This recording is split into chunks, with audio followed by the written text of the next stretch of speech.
Buenas noches, por favor, ¿se me escucha? Si ven las diapositivas, ¿me pueden indicar?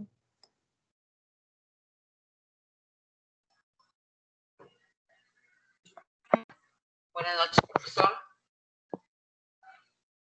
Buenas noches. Muy bien, vamos a iniciar esta novena semana de nuestra asignatura Psicología Deportiva. Y estamos en la semana 9 y vamos a tocar un tema que ya de alguna manera lo hemos tocado anteriormente, pero que a lo largo de la asignatura lo vamos a tocar en cada momento. Lo vamos a tocar de diversas maneras, que es el tema de la intervención psicológica. Ya anteriormente habíamos hablado que el psicólogo interviene psicológicamente en el deporte, pero siempre de la mano del plan de trabajo del entrenador, ¿no? El entrenador establece los objetivos de corto, mediano y largo plazo. Y el psicólogo lo que tiene que hacer es identificar las características, las fortalezas, las debilidades de su equipo, de su deportista, para ver de qué manera, cómo podría trabajar, qué estrategia debería implementar para poder ayudar a lograr los objetivos del entrenamiento para la temporada. Ese es el trabajo del psicólogo, ¿no? O sea, lograr los resultados del objetivo. Por ejemplo, un entrenador lo que está buscando siempre es que su equipo o su deportista alcance el campeonato, la medalla, lo que se ha planteado, ¿no? Y el psicólogo tiene que identificar qué aspectos tiene como fortalezas, qué aspectos tiene como debilidades, qué aspectos tiene como oportunidades para aprovechar y trabajarlas psicológicamente de modo que pueda ayudar a este deportista a lograr el objetivo que el entrenador estableció, ¿sí? Entonces, hoy día vamos a hablar un poco sobre la intervención psicológica desde un ámbito un poco general, ¿sí? Y para eso debemos saber que el primer trabajo que debe desarrollar, entre otros, el, el psicólogo deportista es trabajar la fortaleza mental, ¿no? Trabajar la fortaleza mental. ¿Y qué entiende? La pregunta sería, ¿qué entiende eh, la psicología deportiva como fortaleza mental, ¿no? Y ver la importancia de la fortaleza mental en el deporte de competición. Y lo más importante, qué variables psicológicas están implicadas en el constructo fortaleza mental. Recuerden ustedes que la psicología trabaja sobre variables, pero esas variables a veces no son tan claras, tan definidas. Depende de cómo la mires, varía un poco. Depende de qué autor la mires, desde qué modelo psicológico aprecies esa variable y la vas a enfocar de diferente manera. Por ejemplo, si yo observo, por ejemplo, la variable personalidad, ¿no? Ustedes ubiquen en su cabeza la personalidad. Entonces, cualquiera puede hablar de personalidad, pero lo que un psicólogo debe preguntarse es, a ver, la personalidad se puede mirar desde múltiples perspectivas, pero ¿cuál es la que yo necesito para explicar mejor lo que tengo al frente? ¿Ya? Entonces, de repente para mí es más útil el modelo psicoanalítico de la personalidad. O como hoy día, por ejemplo, les comento, he tenido que dar una charla para una facultad sobre estrés, ¿ya? Pero cuando yo pensaba y decía de qué, o sea, ¿qué le puedo decir a la gente sobre estrés cuando ya la mayoría ha escuchado mucho? Esto era para médicos. He escuchado mucho y todo el mundo habla lo mismo. Entonces, agarré el tema de estrés y lo expliqué desde el punto de vista cognitivo, que es un punto de vista muy interesante, les voy a decir, ¿eh? ¿Ya? Es como las personas interpretan los hechos externos y no es el hecho mismo el que causa estrés, sino la interpretación que yo le doy a ese hecho. Y esa interpretación tiene un efecto, tiene un impacto en mi psicología y luego en mi fisiología. Entonces, esa es la importancia de comenzar a pensar en términos de constructo, chicos. O sea, ¿qué constructo utilizo yo para estudiar el fenómeno que quiero estudiar? Porque si lo quiero agarrar de distintos modelos, se va a hacer una mezcolanza y no tiene sentido. Es importante que nosotros hablemos, si vamos a hablar de fortaleza mental, ¿desde qué perspectiva voy a mirar la fortaleza mental? ¿De acuerdo? Entonces, una persona es fuerte. Aquí vemos las variables de la psicológica de la fortaleza mental. Una persona es mentalmente fuerte cuando tiene autoconfianza, por ejemplo. ¿Sí? Autoconfianza. ¿Qué es autoconfianza? Es una persona que confía en sí mismo, o por lo menos tiene un nivel equilibrado de confianza en sí mismo. Ni es muy alta, ni es muy baja, sino que es objetiva, es normal, ¿no? Y pasa lo mismo con la autoestima, ¿no? Una persona mentalmente fuerte tiene una autoestima fuerte, tiene una autoconfianza fuerte, sólida. No me refiero a que es alta, o sea, superior, no, fuerte, ¿ya?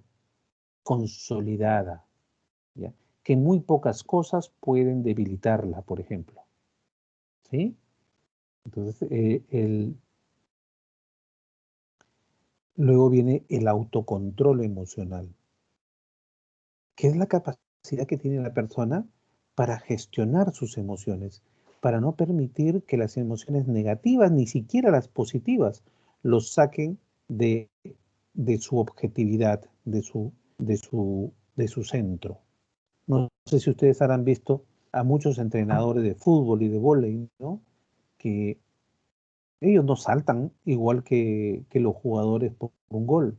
Muchos de ellos igual están sentados en la silla y están con una cara de piedra. ¿Por qué? Porque ellos controlan sus emociones y además porque si pierden el control de sus emociones, pierden la objetividad del partido o del juego y pueden perder de vista ciertos aspectos importantes que podrían ayudar a desarrollar una estrategia que los lleve al éxito, ¿ya? Luego también dice acá que una persona mentalmente fuerte tiene habilidades psicológicas, ¿ya? Y cuando yo estoy hablando de una persona mentalmente fuerte, a ver, vayan ustedes eh, comparándolo consigo mismo, ¿no? Una persona mentalmente fuerte tiene habilidades psicológicas para salir de momentos difíciles, por ejemplo, ¿no? Es resiliente, ¿no? ¿Qué cosa es la resiliencia? Ustedes ya lo deben saber. ¿Alguien de ustedes me puede ayudar a entender qué cosa es ser resiliente? De paso que pido que enciendan su cámara aquellas personas que no la tienen, por ejemplo, Vicky Guisado, Soledad Quilla y Telia. ¿Mm? Desde su punto de vista, ¿qué es una persona resiliente? Profesor, para mí la resiliencia es cuando tenemos la capacidad suficiente como para recuperarnos de un problema, ¿no? ¿Quién habló? Mérita Ruiz. Emerita, pues muy bien, Emerita. Sí, creo que sí, bastante cercano tu apreciación. ¿Alguien más?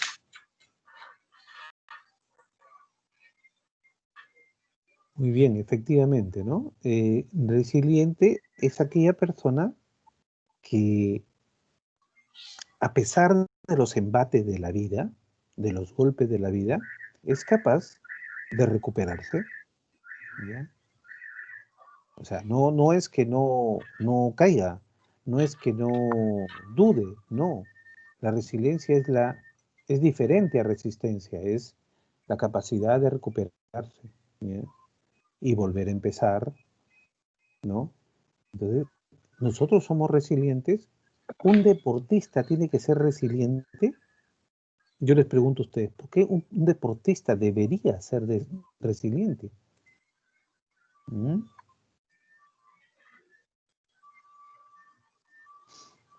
¿Alguien tiene una idea? ¿O de repente no es necesario que un deportista sea resiliente? Claro que sí. Sí.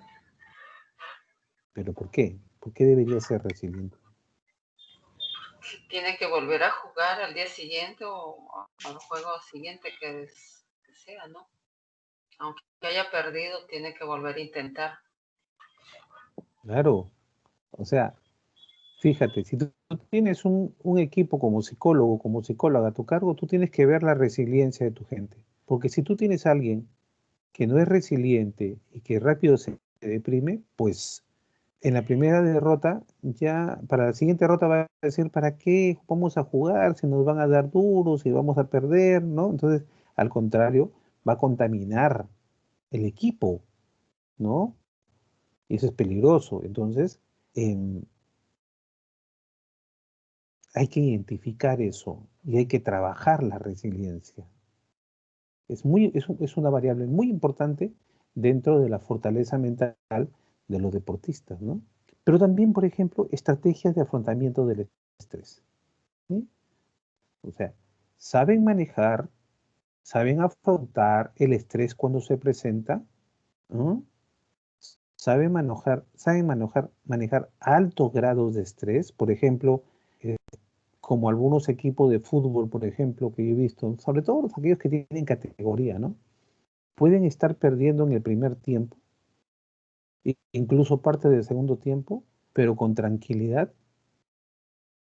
y con mucho orden pueden remontar y salir ganando un partido. Entonces, fíjense cómo juega Argentina, cómo juega Brasil, ¿no? Entonces, para ellos estar en desventaja eh, no es motivo de desesperación, como probablemente para muchos de nosotros, ¿no? ¿No? Al contrario, la desventaja les permite, se desesperan, no van a ver la oportunidad, no van a, no van a pensar claramente, no van a diseñar estrategias y caminos, ¿sí? Em, el locus de control, interno o externo. Un deportista debe tener un locus de control interno. ¿Ustedes se acuerdan qué cosa es locus de control? Creo que lo mencionamos en alguna de las clases en este curso. A ver, locus de control. Mm, locus de control. ¿Qué querrá decir locus de control? Ahorita están buscando en Google, ¿no? Es más fácil buscar en Google que buscar en la mente, ¿no? A ver, lo voy a dejar buscar. ¿Qué cosa es locus de control? Noemí Cabrera. ¿Está en clase Noemí Cabrera? ¿O está haciendo su tarea de...?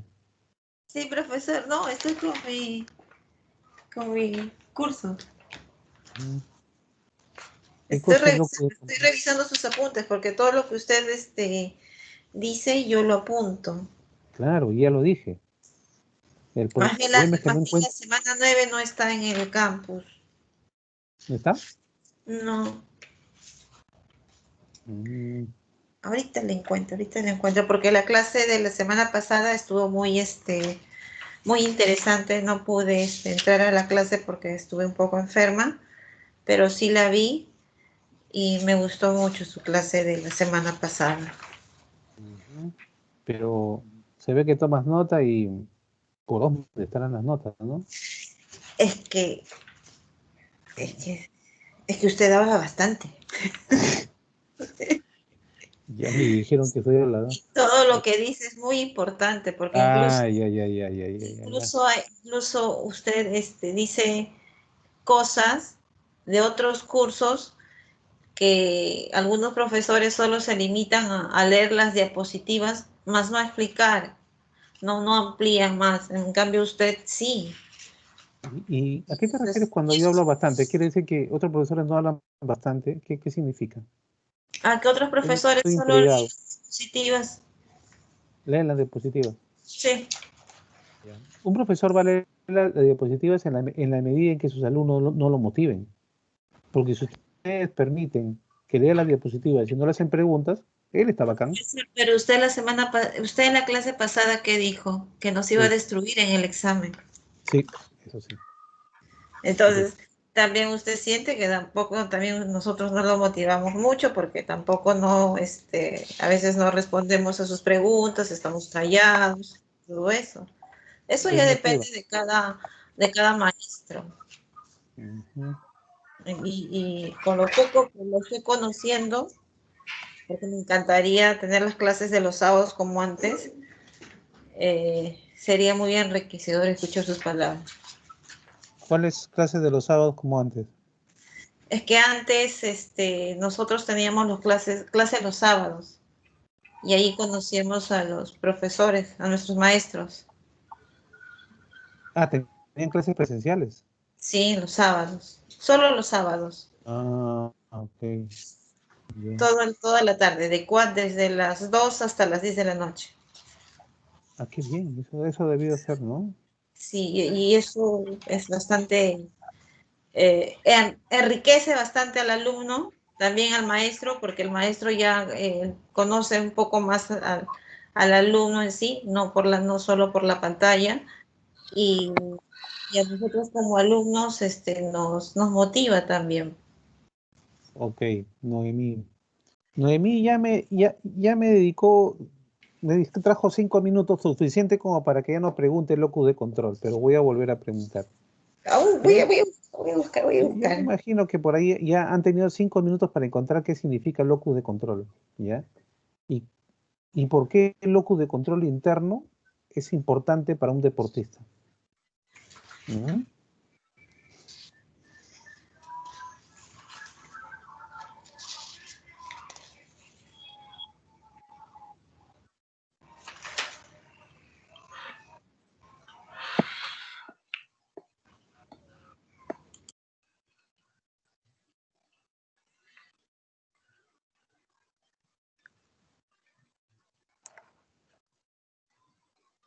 ¿Puedo ir a tomar mi lonche y regresar y ya lo habrán encontrado?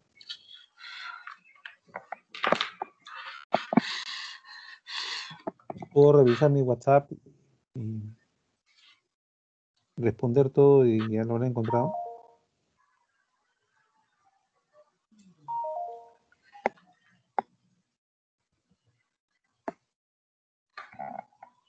Profesor, creo que es parecido a resiliencia, ¿no? ¿Por qué? ¿Por qué será? Porque Locus dice lo de que es de control interno, Ujú. Pero, controlar sus ¿qué emociones. dice, qué dice San Google?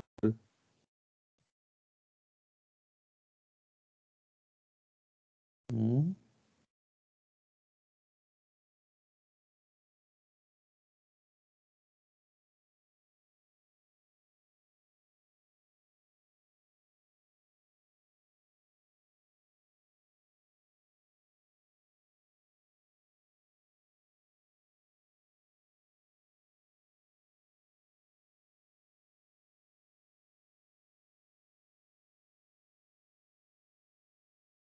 ¿No existe el locus de control?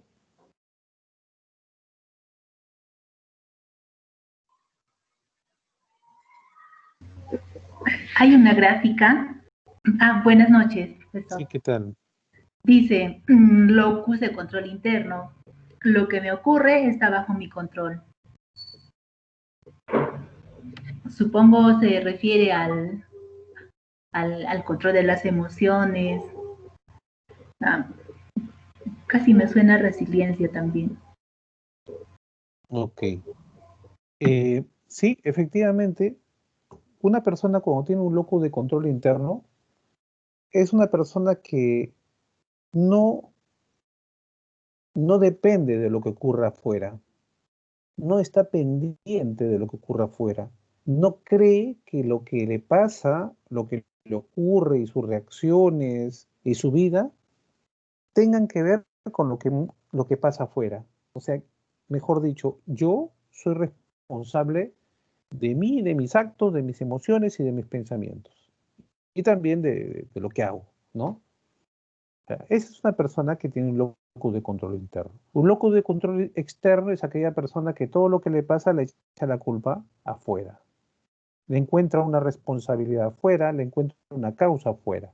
¿Ya? Y así vive feliz, porque muy pocas cosas podría generar autocrítica, ¿no? Entonces, es más fácil trabajar cuando una persona tiene un locus de control interno, porque esa persona se hace responsable y además dice, bueno, ¿sabes qué? Voy a corregirlo, ¿no? Yo soy responsable de esto y voy a corregirlo y voy a hacer algo al respecto para cambiarlo, ¿sí? Entonces, es muy importante que nosotros identifiquemos cuál es el locus de control de nuestros deportistas y comenzar a hacer trabajos para centrar el locus de control, si es que estuviera fuera, centrarlo un poco más hacia adentro, ¿no? Que se mire a sí mismo, que se haga responsable de sus actos, que no crea que todo es influencia del resto, culpa de las personas, culpa de la magia, del sistema, de Vizcarra, ¿no? Del Congreso, ¿no? No, o sea, como le digo yo a los jóvenes, a mis hijos, les digo, ¿sabes qué? Nosotros los peruanos hemos elegido este Congreso, nada que no me representa. Sí nos representa, ¿ya? ¿Por qué lo hemos elegido? ¿Ya? Pues son tonterías. Entonces, hagámonos responsables de nuestros actos.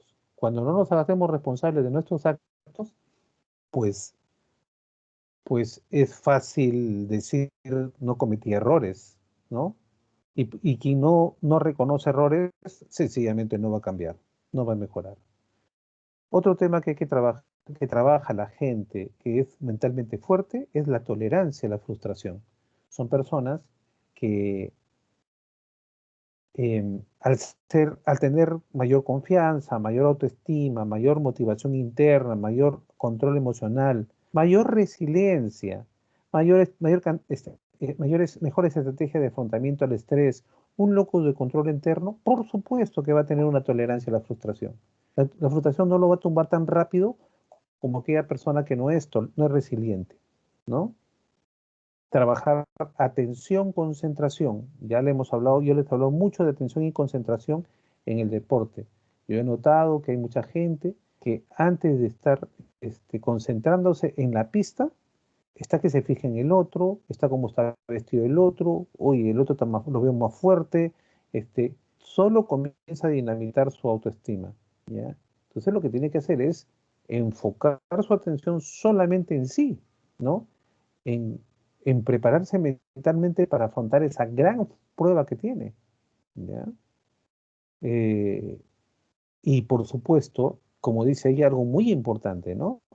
Tener en cuenta, desarrollar valores relacionados con el esfuerzo y el compromiso, ¿ya? ¿En qué sentido?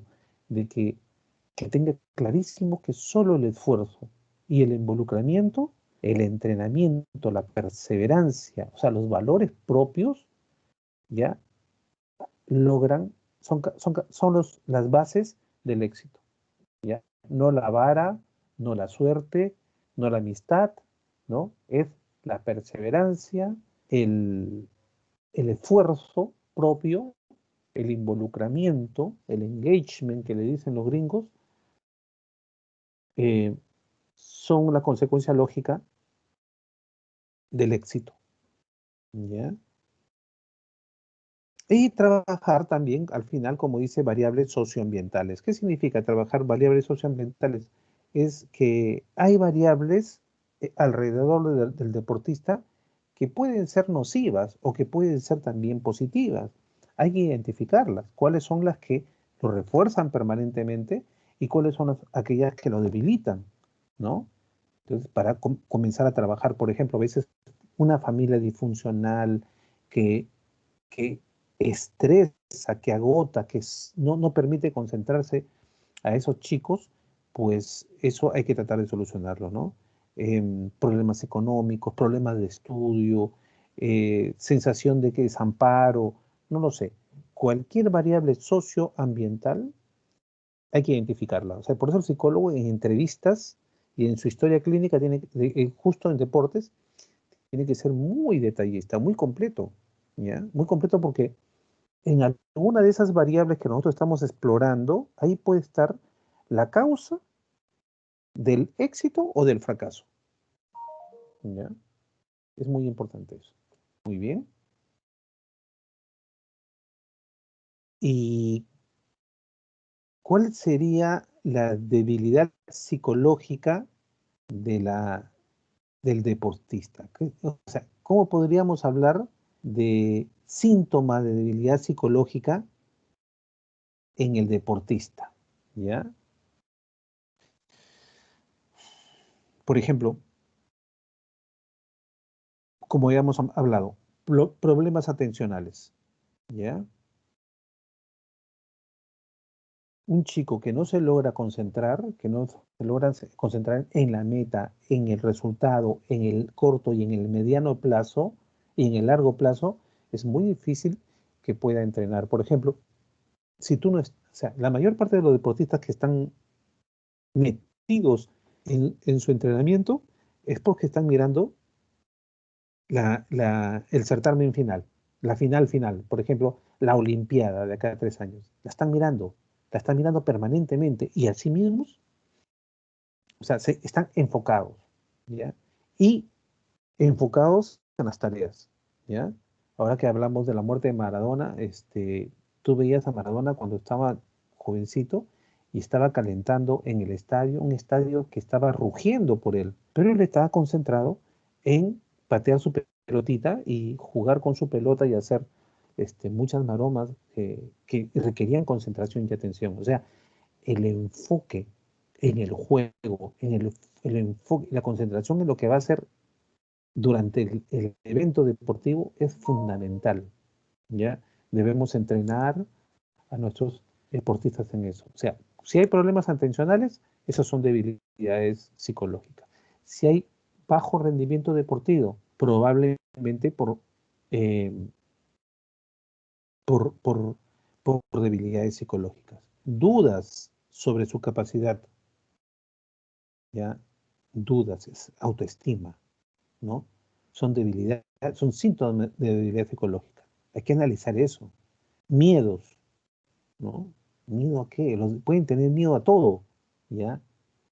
Sensaciones de bloqueo mental.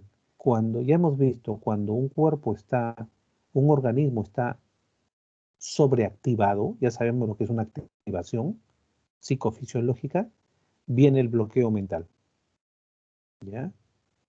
Una sobreactivación trae bloqueo mental. Impulsividad, por ejemplo, ese tema es clave, ¿ah? Hoy día en el deporte, ¿ya? Un deportista impulsivo va a perder. ¿Por qué? Porque por lo menos en el fútbol, ¿ya?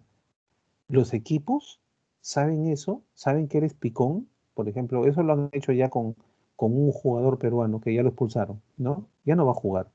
¿Por qué? Porque te van a provocar hasta que respondas delante del árbitro y te expulsen. Eso es inmadurez, ¿ya? Un chico no puede actuar por impulsividad, por cólera, por ejemplo, ¿ya?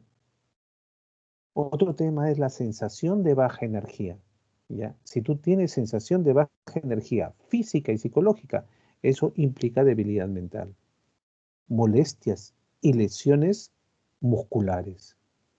Cuando el chico se encierra en sí mismo, el chico o la chica se encierra en sí mismo. Yo les estoy hablando de esto, pero también ustedes pueden estar pensando en una chica que baila ballet, en una chica que baila marinera, en una chica que es atleta, ¿no? en cualquier persona, una tenista, un ajedrecista incluso, ¿ya? Signo de debilidad, autocrítica negativa, ¿ya? Autocrítica, no sirvo, no, está mal lo que he hecho, y se golpea siempre, ¿no? Sentimientos de impotencia, de no haber podido hacer más, echarse la culpa siempre a sí mismo, ¿no? Agresividad, apatía, ¿no? La apatía es un poco que ya te venció el mundo, ¿no? Todo esto son síntomas que nosotros tenemos que tener en cuenta. Seguimos en la segunda columna. Evita enfrentarse a nuevos retos, ¿sí? Excesiva importancia a los errores y las derrotas. Eso se llama sesgo de confirmación, que es un paradigma, que es una distorsión cognitiva muy conocida, ¿ya? ¿Qué pasa? De que hay chicos que les va bien siempre, ¿ya? O casi siempre, pero tienen un error y se quedan en el error y repiten el error y buscan el error. Tienen 5 buenas performances, pero luego después de la quinta tienen un error y dicen, ¿ves? Eh, yo no puedo esto, ¿no estás viendo? Entonces, solamente se detiene en los errores, sesgo de confirmación, se detiene en el error y en la derrota, ¿sí?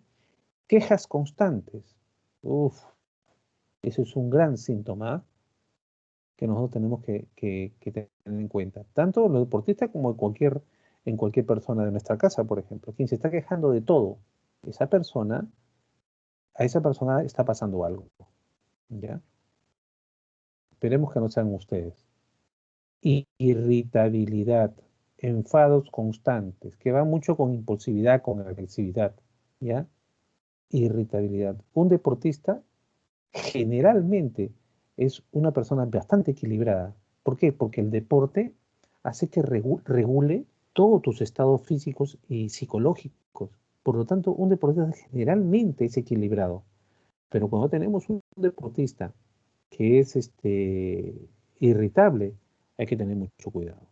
Porque esa irritabilidad lo puede llevar a tomar decisiones, por ejemplo, como aquellos chicos, aquel nadador que tenía mucho éxito en natación, pero bajó su rendimiento y comenzó a tomar drogas que finalmente fueron descubiertas en los campeonatos olímpicos y ahora está, 2 veces lo descubrieron, ahora está expulsado, ¿ya?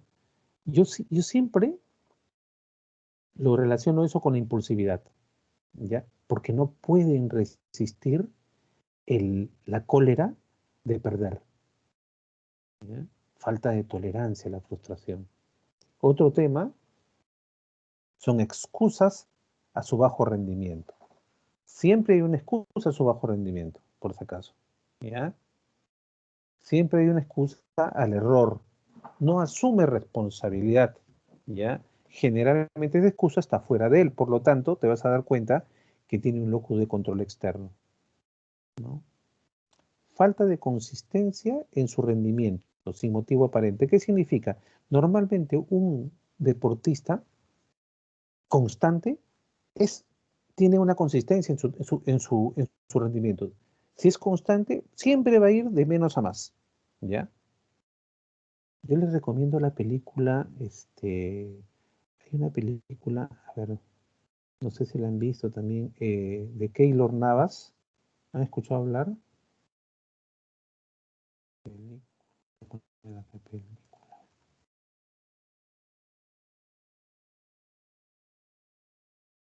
Ya, está en Netflix, ¿ya?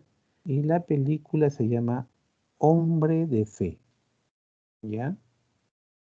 La recomiendo. Ahí ustedes van a ver en toda su dimensión cuál es el papel de la fortaleza mental, de la persistencia, de los objetivos claros, ¿no? En un chico desde pequeño y que son los insumos para lograr lo que él logró. O sea, él ha sido considerado hasta hace poco, el mejor arquero del mundo. Y nació en un pueblito, es como si hubiera nacido en un pueblito, algo así como, a ver, Contamana, por allá, ¿no? Un pueblito chiquito y abandonado, ¿ya? Pero de ahí llegó a jugar en el Real Madrid y estuvo durante muchos años siendo el mejor arquero del mundo. Pero lo que tú observas en esa película es muchos valores, ¿ya? Muchos valores, que son reales, por supuesto, es su vida real, ¿no? Recomiendo porque eso tiene que ver mucho con estos síntomas de fortaleza y debilidad. Lo cual no quiere decir que en esa película no veas que ese hombre, en sus etapas de niño, de joven y de adulto, tuvo recaídas, como cualquier ser humano. Pero la idea de la resiliencia es a cómo te recuperas, ¿no? Entonces, eh, acá yo decía, ¿no? Falta de consistencia en su rendimiento sin motivo aparente. Los grandes del deporte no dejan de tener una consistencia firme en sus entrenamientos, en su producción, ¿no? Profesor, Sí, una consulta, profesor. sí. Si los grandes deportistas tienen muchas veces problemas psicológicos, nosotros que no somos deportistas, que no tenemos al lado ayuda psicológica, ¿cómo podemos hacer para no caer, no caer al fondo, o sea, no caer al hueco cuando nos estresamos o cuando nos tenemos un problema fuerte, grave, nos enfermamos, nos deprimimos y muchas cosas, ¿no? O sea, eh,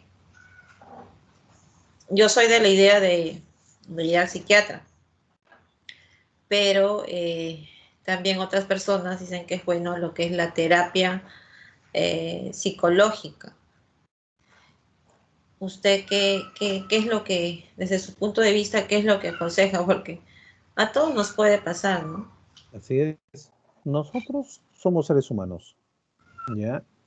Y no estamos exentos de que la vida nos golpee y de que caigamos en errores también, ¿de acuerdo? Le pasa a todos, incluso a los sacerdotes, por si acaso, ¿ya?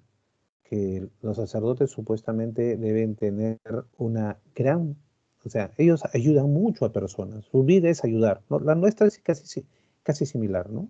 O sea, y creo que en primer lugar, hay muchos consejos que te puedo dar respecto porque tienes razón, o sea, ¿cómo ayudar a otros si no nos ayudamos a nosotros mismos? En primer lugar, el trabajo del psicólogo debe ser primero con uno mismo. Tú nunca salgas a ayudar a nadie si es que antes no has pasado por un proceso de análisis y de trabajo sobre ti mismo. De ser una persona bastante honesta contigo mismo y reconocer tus errores, tus paradigmas negativos, tus sensibilidades, tus complejos, ¿no? ¿Y por qué? Porque todas esas cosas se van a llevar a cabo en la consulta, en el tratamiento con las personas, ¿ya?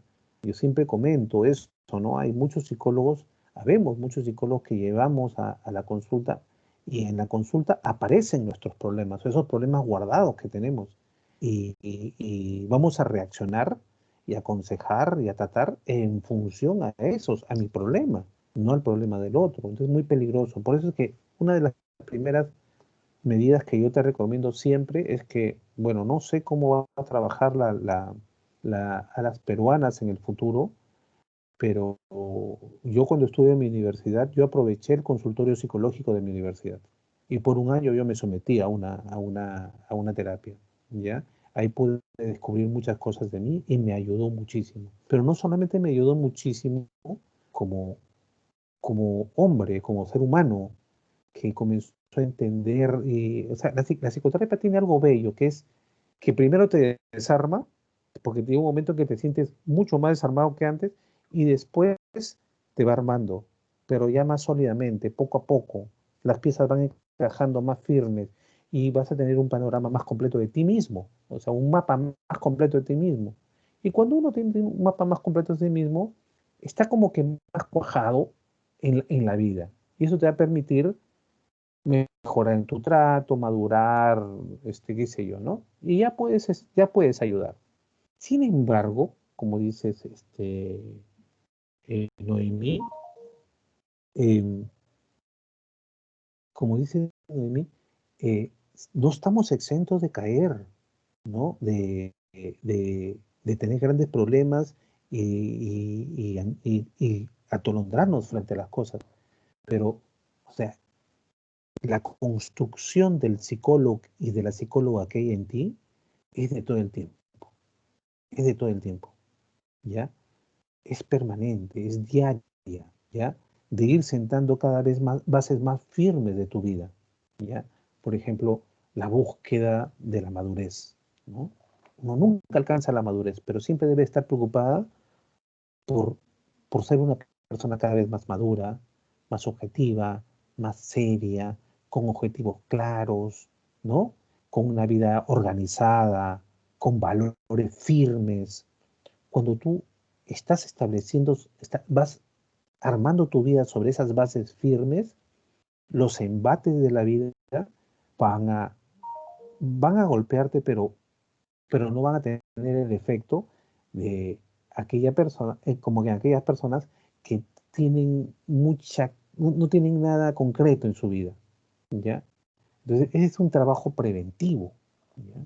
El trabajo preventivo es que siempre debes irte fortaleciendo y nunca está de más de vez en cuando acudir a un profesional, o sea, en tu vida anda buscando un profesional que sea un referente para ti, que sea confiable, que creas que te puede ayudar, para que de vez en cuando puedas trabajar algunas cosas que a todos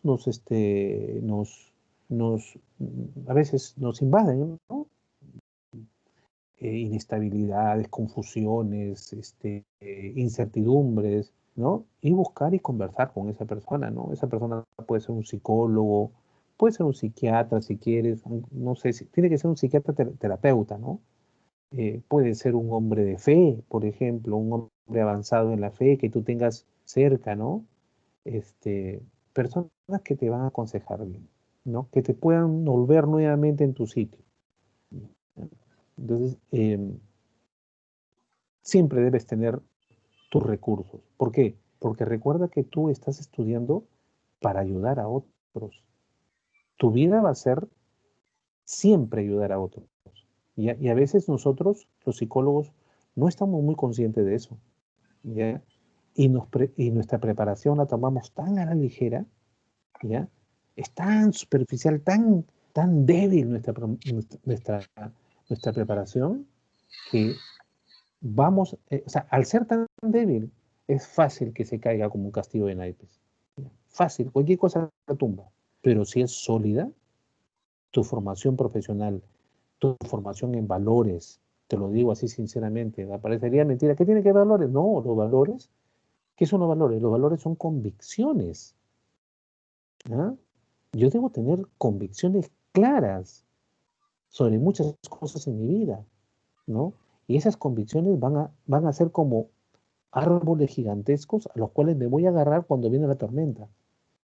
Aquellas personas que no tienen convicciones firmes van a estar cambiando de árbol a cada rato, ¿ya? Y a veces se van a agarrar de árboles débiles que aparentemente son duros y se los va a llevar el viento. No, no. Anda armando tu propia vida. ¿Qué creo? ¿En qué no creo? ¿Qué quiero para mi vida? ¿Qué no quiero para mi vida? Por nada del mundo, ¿ya? Entonces, cuando tú tienes claro qué no quieres para tu vida por nada del mundo, así te venga el genio de la lámpara maravillosa a decirte cosas, tú dices, anda para allá nomás porque yo no quiero nada contigo, yo quiero esto. No, pero cuando tú tienes claras las cosas. Entonces, eso es un proceso de armado personal, diario. Es un combate, es una lucha diaria por la madurez, por la... Cada día, o sea, hoy día en la noche, mejor a partir de mañana, ¿ya? Hoy día proponte algo en la noche. mañana voy a ser mejor en algo. Debo ser mejor en algo, ¿ya? Y cada noche di qué hice bien, qué hice mal y en qué soy diferente ayer. Porque si tú eres la misma de ayer, la misma de anteayer, la misma de la semana pasada, la misma del año pasado, te has atorado, ¿ya? Estás sin darte cuenta, estás atascada, no has evolucionado. Los días, las experiencias, la vida ha pasado por ti y no has aprendido nada. No sirves para psicólogo, ¿ya? Se lo digo en líneas generales a todos, ¿no? O sea, cada día te debe elevar un poquito en la escala humana. Un pequeño escalón en la escala humana, que por si acaso es un escalón de 2 millones una escalera de 2 millones de escalones, ¿ah? Cada día. Tú tienes que decir, hoy he aprendido algo, hoy día he aprendido algo que no debo volver a hacer, ¿ya? Y hoy día debo tener un propósito de hacer mañana, ¿no? No es tan difícil, es una costumbre, ¿ya? Profesor, Somos psicólogos y tenemos una gran responsabilidad. No somos ingenieros. Los ingenieros arreglan paredes, construyen puentes. No, no, no, nosotros construimos personas, ¿no? Pero si tú eres débil, ¿qué tipo de gente, de persona vas a construir?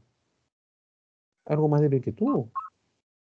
aló, Sí, profesor, yo le escucho a usted, que es un buen psicólogo, pero yo he ido a varios psicólogos y por ejemplo, de la San Marcos y muchos de la UCB, que han sido compañeros de trabajo también, pero no sé, parece que usted va estudiado en otra universidad, porque yo, por ejemplo, de la UCB, personas antipáticas son psicólogos, ¿no? Que supuestamente está licenciada, pero para mí no es una buena universidad. Igual de la San Marcos, yo trabajaba en un albergue y había una chica de San Marcos que fue a hacer su serum allá. Y bueno, la señorita era completamente, no sé, se puede decir como seca, cerrada. No, no sé, dejaba mucho que desear, ¿no? Entonces, parece que usted, no sé, en qué universidad habrá estudiado, porque es diferente como a ellos, ¿no? es que Incluso no se trata. habiendo ya un psicólogo, Mm. todo me contradecía, todo me contradecía. Entonces, al final de pues, Mire, no se trata de la universidad. Tú puedes ser de la César Vallejo, tú puedes ser de la Alas Peruanas o puede ser de la Católica. De lo que se trata es ojo con esto, ¿qué es lo que quieres para tu vida? ¿Ya? ¿Qué es lo que quieres para tu vida? Y yo no soy ejemplo de nadie, por si acaso, ¿ya? Yo he cometido muchísimos errores en mi vida, muchos y los sigo cometiendo, ¿ah? Y barbaridades a veces, como todos. Pero lo único que quiero yo es ayudar a las personas. Y en ese afán de ayudar, lo que hago es leer, lo que hago es buscar, indagar, crecer como ser humano, porque estoy convencido que si no crezco como ser humano, no voy a ayudar, ¿ya? Entonces, ¿qué hago para crecer como ser humano? Me meto en todo lo que sea necesario para ser mejor ser humano. ¿Qué es lo que debo mejorar en mi vida? ¿Ya? ¿Qué debo leer? No debo leer cualquier cosa. No debo hablar cualquier cosa, no debo meterme con cualquier persona. O sea, solo con gente que me pueda enseñar, con la que pueda crecer, ¿no? Y, y, y como le digo, estudiar. Yo no paro de estudiar, yo no paro de leer. Si ustedes vieran mi, este, mi, mi explorador, tengo abiertas como 20 pestañas que están pendientes para leer, ya no me alcanza el tiempo, pero son cosas que yo veo que me sirven. ¿Pero para qué me sirven? Para mejorar yo y para ayudar a las personas. Entonces, ese es el secreto, chicos. ¿Ya? El secreto es qué quieres hacer en tu vida. ¿Qué es lo que quieres hacer? ¿Ya? Profesor, quiero ser buena psicóloga. ¿Qué significa ser buena psicóloga? Ayudar a las personas a mejorar. Quiero ser feliz cuando veo que alguien sale de un problema, deja de sufrir. Qué bonito, porque eso es lo que yo quiero. Entonces, ¿cómo puedo ayudarlo? A veces no tengo herramientas, entonces tengo que revisar, estudiar, ¿no? Entonces, pero el fin que tú quieres para tu vida es lo que te va a ayudar. ¿Ya? Por eso les digo a ustedes, no estudien para el examen. La mayoría de ustedes estudia para el examen. Están fritos así. Porque ¿sabes qué? Vas a dar el examen y al día siguiente, o sea, el lunes 30, ¿te vas a acordar de algo? Dime la verdad. Así, pero así. Dime la verdad. ¿Te acuerdas de algo de lo que has estudiado? No, no te acuerdas de la mayoría. ¿Ya? ¿Por qué? Porque no has estudiado para tu carrera, porque no has estudiado para ayudar. Porque cuando tú escuchas al profesor, tú debes decir, esto me sirve para ayudar. Esto me sirve para mí, para crecer. ¿Ya? Esto me sirve para cuando tengo un paciente de esta naturaleza. ¿Ya? Entonces, o sea, tú estás pensando en tu carrera, pero si tú no tienes claro qué es lo que quieres de tu vida, los conocimientos van a venir y se van a ir. ¿Ya? Entonces, yo siempre estoy que les aconsejo, les digo, esto es importante, esto apréndanlo. ¿Por qué se los digo? Porque lo veo. Lo tengo ya, ¿cuánto? 35 años en la carrera. ¿Ya? Entonces, eh, ¿y qué hago acá? ¿Qué hago acá con ustedes hablándoles? Sabiendo que muchos ni siquiera les pregunto algo y ni siquiera me van a responder porque ni se acuerdan de lo que hablé la vez pasada. Estoy acá porque me anima algo, a ser buenos psicólogos. ¿Ya? La vida me ha puesto acá y quiero hacer buenos psicólogos. Claro, acá tenemos 9, 10, 11, 12, 13, 14, 15. Con que uno de ustedes sea un buen psicólogo, suficiente para mí. Lo ideal sería que sean todos. ¿Ya? Así que no soy nada extraordinario, nada del otro mundo, solamente soy un psicólogo que quiere ayudar. ¿Ya? Y cuando tú quieres ayudar, todo es fácil. Beatriz creo que quiere decir algo. Sí, cuando fui a consulta, el psiquiatra dice, lo primero que me encara es, primero, ¿tienes fe? Segundo, ¿haces deporte? Tercero, vas a venir a terapia. Cuarto, tienes que medicarte. Entonces me decía, si no cumples esos 4, flaqueas con uno, vienes por gusto, me decía. No me gusta el deporte, pero salí a correr. En la terapia había bastante resistencia, usted lo ha dicho, a uno lo hacen trizas, polvo. Ya en otras palabras, tiene que usted soltar todo el rompecabezas y hacerlo pues un desorden. Y otra vez recapitular, ordenar, poner las cosas en su sitio, pero eso no es de inmediato. Toma su tiempo. De los 8 meses que he estado en terapia exclusiva, me escapé porque me quedaban todavía 4 meses por completar.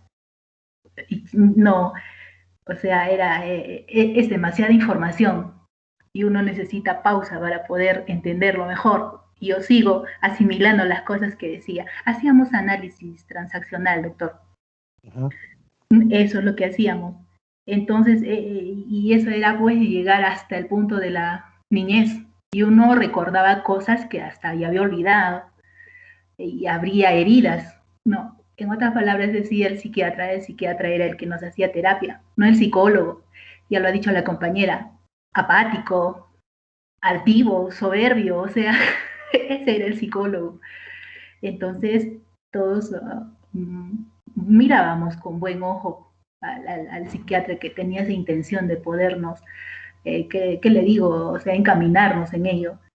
Y es eso. Ahora usted dice, he cometido muchos errores. Eso lo hace hermoso a usted, ¿sabe? usted dijo en algún momento, o es un psicólogo, lo que logra en uno es el insight, ¿ya? Yo lo voy a llamar. Hasta ahora sí, ha desatado nudos conmigo y se lo agradezco bastante. Llámelo usted insight, pueda usted reírse si quiere, pero cada sesión que escucho expresa bastante sabiduría. Y eso creo que es lo que uno busca, ¿no? Eso es cuando uno busca un profesional de salud mental, busca sabiduría, inteligencia, eso. Entonces, como le digo, pues, y al final el paciente no es ningún tonto. De entrada, usted lo ha manifestado, los rasgos se perciben rápido. Es su sonrisa, es la mueca, es la ropa, o sea, es todo. Al final, el psicólogo termina siendo no sea analizado y usted lo mide con confianza y nada, con él me quedo, ¿ya? Con él me ayuda y eso es lo que puedo manifestar, ¿no? Gracias. Bueno, no estoy para hablar de mí, pero, o sea, donde estén, ustedes busquen y busquen y no Sí, paren de buscar, no paren de gracias. buscar, ¿ya? Sí, Porque incluso el mal psicólogo es un buen ejemplo, ¿para qué? Para saber qué es lo que no debes hacer tú en tu carrera, ¿ya? sí es. Sácale provecho a todo, ¿ya? Sácale provecho a todo y, y sigue buscando. ¿Por qué? Te voy a decir algo. Mira, yo creo en muchas cosas que no se pueden medir, no se pueden explicar, ¿ya?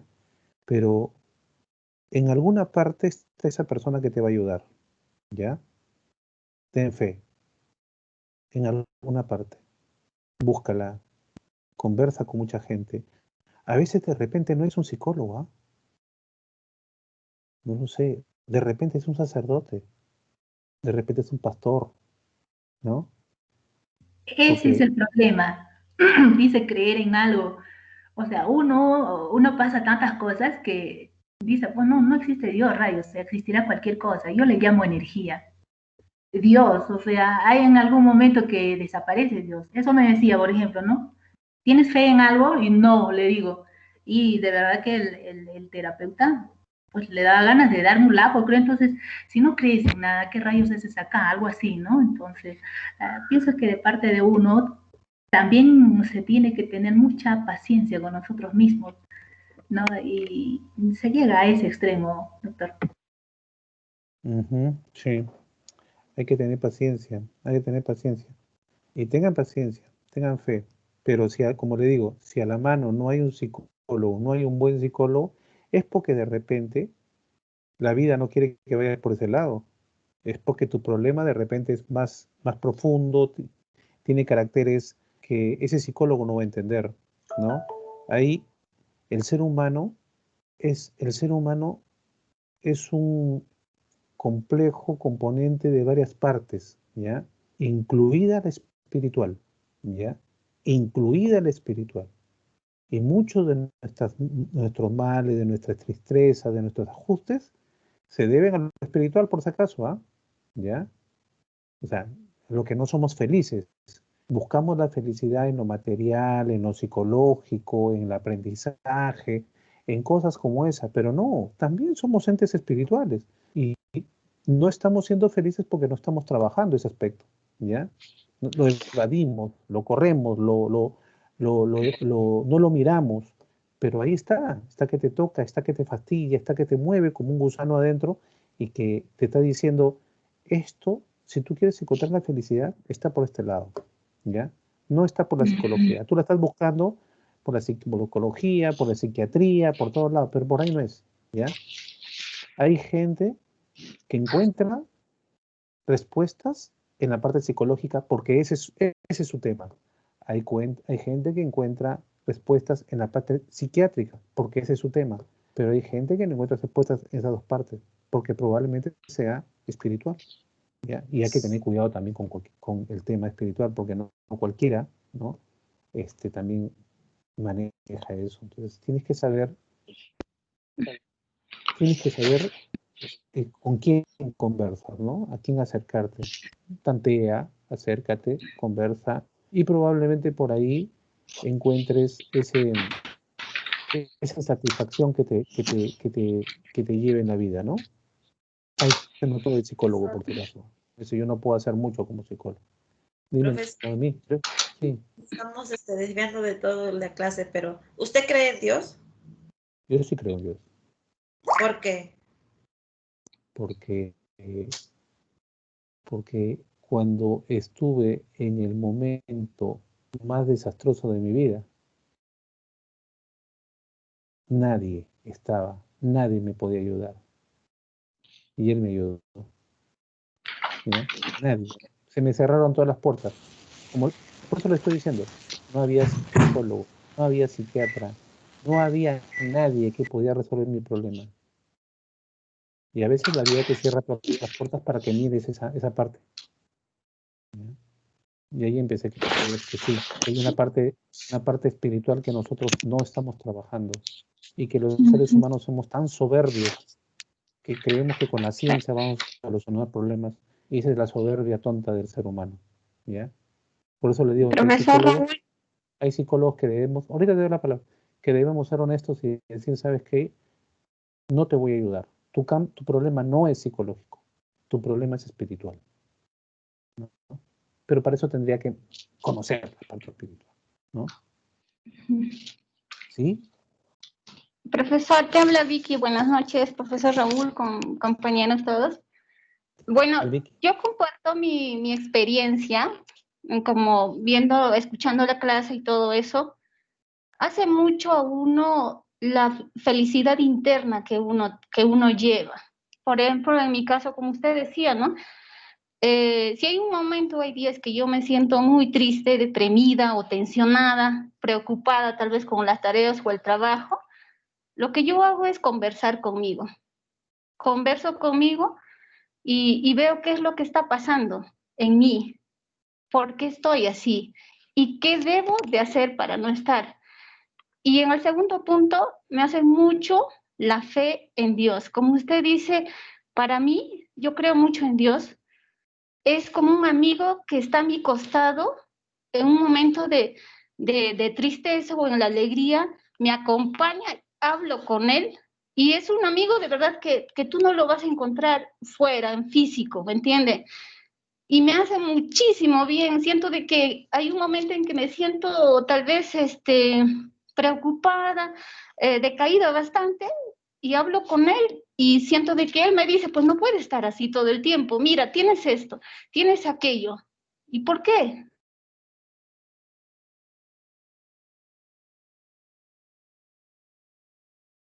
Me colgó Vicky. Esto tiene solución. O sea, yo entre él y yo buscamos esto de, Sí. era un problema tan pequeño que me estaba ahogando. Me hace muy bien conversar conmigo y tener mucha fe. Es mi participación, profesor. Qué bueno, Vicky. Qué bueno, porque hay lugares donde no hay psicólogos. Hay lugares donde no hay personas Sí, que te puedan ayudar. ¿Ya? sí. Pero a veces estás ahí porque tienes que mirar a otro lado. O sea, así de simple, buscarlo en otro lado. O sea, Sí. siempre va a haber ayuda. Siempre va a haber una mano por ahí. ¿Ya? Si no es una mano material, de repente es una mano espiritual. Así que no desfallezcan, chicas. No se dejen llevar por la depresión, por la tristeza, ¿no? O porque pensar que no hay solución en tu vida, ¿no? Sí la hay. Sí, ¿Ya? profesor Raúl, Sí. buenas noches. Quiero compartir un poquito también de mi experiencia. Hace poco, como cuando estaba iniciando las clases, le comenté, yo perdí a mi papá. Sí. En agosto falleció por esta coyuntura, ¿no? Que pasamos todos por el COVID.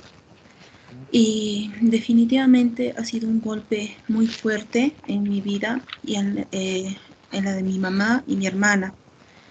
Y yo creo que sin la ayuda de la fe, sin la ayuda de Dios, no hubiese podido superar este momento muy difícil. Aún en este momento, yo tengo una mamá que está con depresión de duelo, no post-duelo.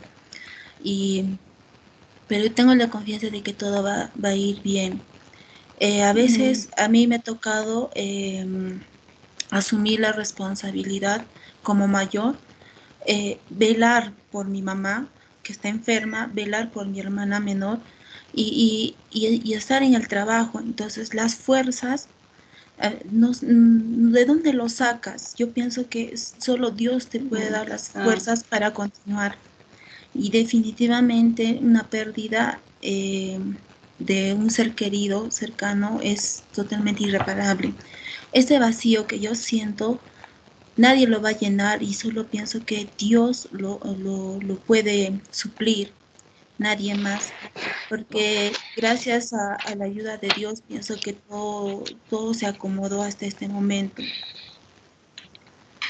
Y también me permite, ¿no?, este tiempo de conocer buenas personas, me permite aprender también de esta clase y realmente gracias, profesor, por su paciencia, por inculcarnos, ¿no?, que es el ayudar a nuestro prójimo.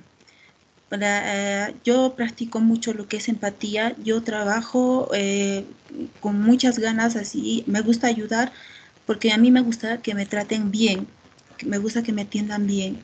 Entonces, de la misma manera, yo trato bien a las personas y me gustaría ayudar. Y cada vez que escucho cada sesión, cada clase, es un aprendizaje grande. Muchas gracias, profesor, por su paciencia, por sus palabras. Y eso es lo que queda en nosotros grabado, en nuestros corazones, en nuestra mente, quedan estas enseñanzas y nosotros estamos también para transmitirlas. Muchas gracias, Ok. profesor. Pero también me gustaría que se queden grabadas las clases, ¿ah?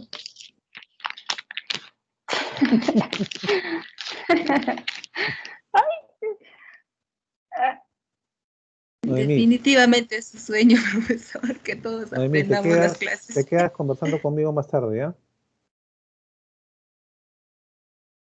¿Sí? Muy bien. A ver.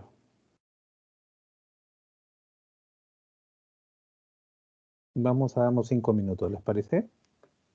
¿Ya? Sí, perfecto. Ya.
Muy bien, ¿están ahí, por favor?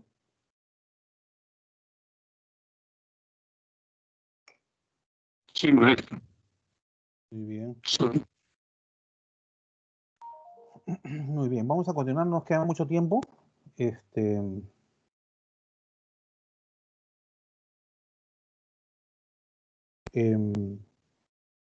La siguiente diapositiva va a hablar sobre las variables psicológicas implicadas en la debilidad psicológica del deportista, ¿ya? La anterior fue síntoma de debilidad psicológica. Ahora, ¿qué parecido a lo de la fortaleza mental? ¿Qué variables psicológicas están vinculadas a la debilidad psicológica del deportista? Generalmente, autoconfianza, ¿ya? Baja confianza o poco estable, o sea, no es muy estable la confianza. Eso es normal en personas inestables, ¿m? Poco maduras. Pero recordemos que las personas no son maduras no porque quieren ni porque sean malas, sino porque no han tenido un ambiente en el cual puedan desarrollarse de manera estable. Han vivido en un ambiente muy inestable que no les ha permitido crecer sobre bases firmes, ¿no? La persona con debilidad psicológica tiene estrategias ineficaces para el control del estrés. Fíjense que no estoy diciendo que no tiene estrategias para el control del estrés. Lo que pasa es que muchos de nosotros hacemos cosas para manejar el estrés, pero hacemos cosas las inadecuadas, o sea, no son eficaces, no nos damos cuenta. Y, y, y, y no logramos controlar el estrés, pero seguimos practicándolas. Ese es nuestro error muchas veces, ¿no? También variables socioambientales, como les había dicho, ¿no? Que hay en el ambiente del deportista alrededor de él que no está contribuyendo a fortalecer su psicología, más bien la está debilitando, ¿no? ¿Qué está ocurriendo ahí? ¿Qué debemos hacer nosotros? ¿Cómo debemos identificar? Para eso están, como siempre les digo, la entrevista, la observación, las test psicológicos, ¿no? Luego se habla de baja autoestima, de inestabilidad emocional, como hemos hablado, baja motivación interna, no hay elementos de automotivación, es muy difícil para él automotivarse, ¿ya? Sobre todo si tiene un punto de referencia externo. Cuando tienes un punto de referencia externo, es que la persona pueda eh, motivarse sola. Generalmente está esperando que la motivación venga de fuera.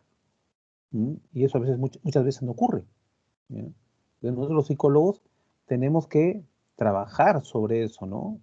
Buscar ayudar a las personas sobre esos aspectos. Falta de habilidades psicológicas en líneas generales, personas que no tienen habilidades sociales, no son extrovertidas, no pueden reaccionar adecuadamente a los estímulos del medio, la gente se burla, es decir, hay problemas. Entonces, nosotros tenemos que trabajar mucho con eso. Siempre, como les digo, hay que tener mucha empatía con el dolor y con el sufrimiento, eh, de las personas, ¿ya? Una simpatía auténtica, un, una auténtica preocupación por el dolor ajeno, ¿no? Que nos permita encontrar salidas para ayudarlos, ¿no? Consecuencias de la debilidad psicológica en el deportista. Es la siguiente diapositiva. A ver. Consecuencias de la debilidad psicológica para el deportista. Toda debilidad psicológica va a llevar a bajo rendimiento deportivo. Definitivamente. El ser humano es una unidad biopsicosocial, ¿no? Logros y resultados deportivos por debajo de lo esperado. No disfruta con la práctica deportiva. La persona que es feliz con su deporte, la persona que que logra encontrarse en su deporte y que su autoestima está ligada a su deporte, disfruta con él, ¿no? Generalmente los que llegan más alto son los que disfrutan con el deporte, ¿no? Influencia negativa del deporte en su autoconcepto y en su autoestima. Esta persona muchas veces le da más importancia a las derrotas que a los logros, ¿sí? Trastornos adaptativos relacionados con el estrés, ansiedad, problemas de alimentación, depresión, problemas con el entorno social. Si esta persona está sometida a prolongados estados de estrés, estrés crónico, generalmente termina en burnout. ¿Y qué es burnout? Que no quiere saber nada con el deporte y lo abandona. ¿Sí? Lo abandona.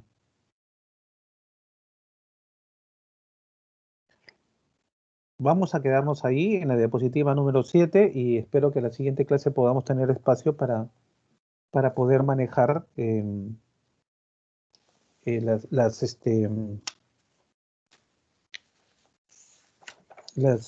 terminar la clase. ¿Ya? Voy a anotar en qué nos estamos quedando. ¿Alguna pregunta? Profesor, ¿qué puntos van a venir en el examen? Todos. Todo lo que hemos hecho hasta ahora.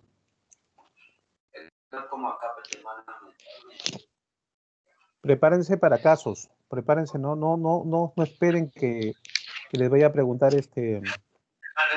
conceptos. Yo no pregunto conceptos.